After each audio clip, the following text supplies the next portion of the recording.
تعالیٰ نے فرمایا وَلَنَبْلُوَنَّكُمْ بِشَيْءٍ مِّنَ الْخَوْفِ وَالْجُوعِ وَنَقْصٍ مِّنَ الْأَمْوَالِ وَالْأَنفُسِ وَالثَّمَرَاتِ وَبَشِّرِ الصَّابِرِينَ۔ تو اللہ کی طرف سے جو مصیبتیں آتی ہیں وہ مختلف نوعیت کی ہوا کرتی ہیں۔ کبھی اللہ مال کے ذریعے آزماتا ہے، کبھی اولاد کے ذریعے آزماتا ہے، کبھی بیماری سے آزماتا ہے۔ تو اللہ نے کہا ہم تمہیں ضرور آزمائیں گے، دشمنوں کے خوف سے، بھوکوں پیاس سے، نفس مال اور پھلوں میں کمی کر کے وَبَشِّرِ الصَّابِرِينَ۔ لیکن خوشخبری کن لوگوں کے لیے ہے جو صبر کر لے جائیں۔ جب مال و اولاد میں کمی ہو، جب انسان کا لاش ہو جائے، محتاج ہو جائے، اور جب باپ کے سامنے بیٹے وفات پا جائیں، انتقال کر جائیں، اور جب ایسی وقت میں وہ صبر کر لے جاتا ہے، فصل جب اگتا ہے اور اس کے اندر آدھی طوفان کے ذریعہ جب فصل تباہ ہو جائے، ایسی صورت میں اگر بندہ صبر کرتا ہے تو اللہ تبارک و تعالی نے کہا وَبَشِّرِ الصَّابِرِينَ، صبر کرنے والوں کے لیے کیا ہے؟ خوشخبری ہے، بصارت ہے۔ تو میرے دوستو بزرگوں، اب اختصار کے طور پہ چونکہ وقت مختصر ہے، آپ لوگوں کو جب مصیبت آ جائے، تکلیف سے دو چار ہو، تو اس کے بچنے کی تدبیریں کیا ہیں، مصیبت سے کیسے بچ سکتے ہیں، کیسے چھٹکارا پا سکتے ہیں۔ پہلا طریقہ یہ ہے کہ جب ہم مصیبت میں مبتلا ہو، تکلیف میں مبتلا ہو، تو ایسی صورت میں اِنَّا لِلَّهِ وَإِنَّا إِلَيْهِ راجعون پڑھیں، اور پھر اللہ سے دعا کریں، اس لیے کہ مصیبت اور بیماری یہ اللہ کی طرف سے ہے، اور اللہ ہی مصیبت اور تکلیف کو ہٹا سکتا ہے۔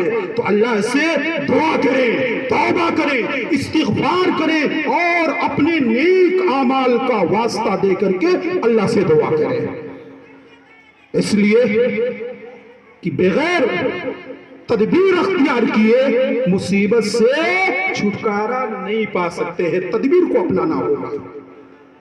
تو کیا کریں؟ جب مصیبت آ جائے تو اپنے نیک اعمال کا واسطہ دے کر کے اللہ سے دعا کریں۔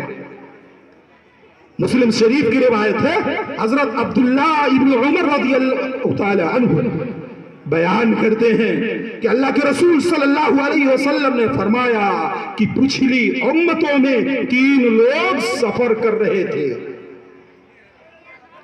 رات ہو گئی، پناہ لینے کے لیے ایک غار میں پہنچے، اور مسلم شریف کی روایت ہے کہ بارش سے بچنے کے لیے غار میں گئے۔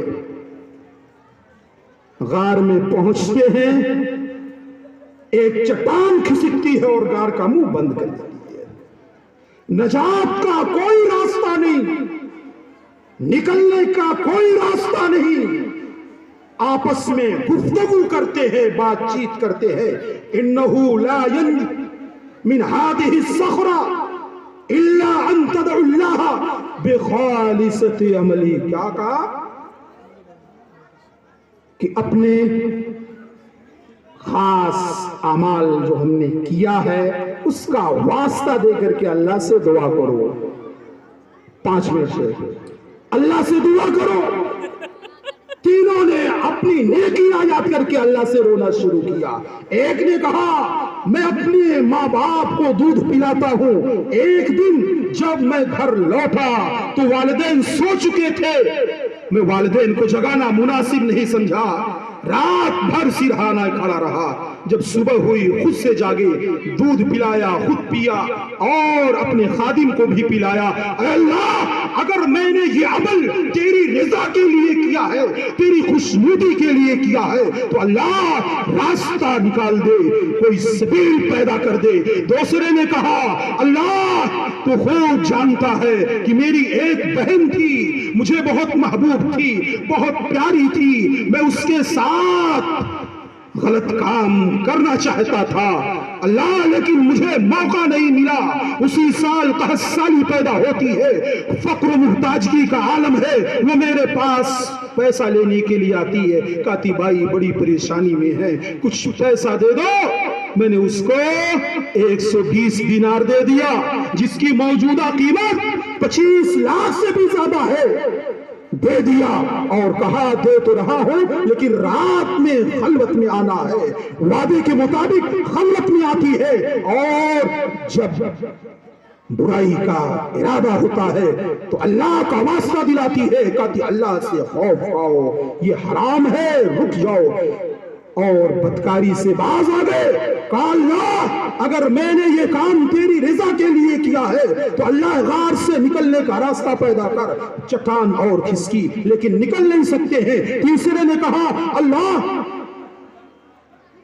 میرے یہاں کچھ مزدور تھے, کام کرتے تھے, سبھی لوگ مزدوری لے کر کے چلے گئے, لیکن ایک مزدور بغیر مزدوری کے چلا گیا.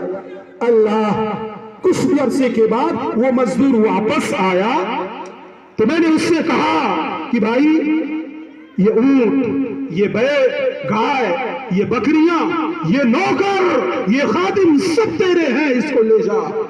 سب کو لے کے چلا گیا. ایمانداری دیکھیے. کہا اللہ اگر یہ کام میں نے تیری رضا کے لیے کیا ہے تو اللہ راستہ نکال.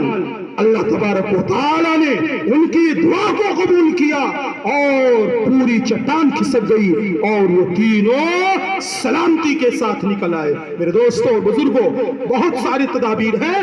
تو جب مصیبت آئے تو ایسی صورت میں ہمیں اور آپ کو اپنے نیک اعمال کا واسطہ دے کر اللہ سے دعا کرنی چاہیے. دوسری چیز صبر کے ذریعے سے, اور تیسری چیز نماز کے ذریعے سے اللہ کی مدد طلب کرے, اور چوتھی چیز اللہ پر توکل کرے.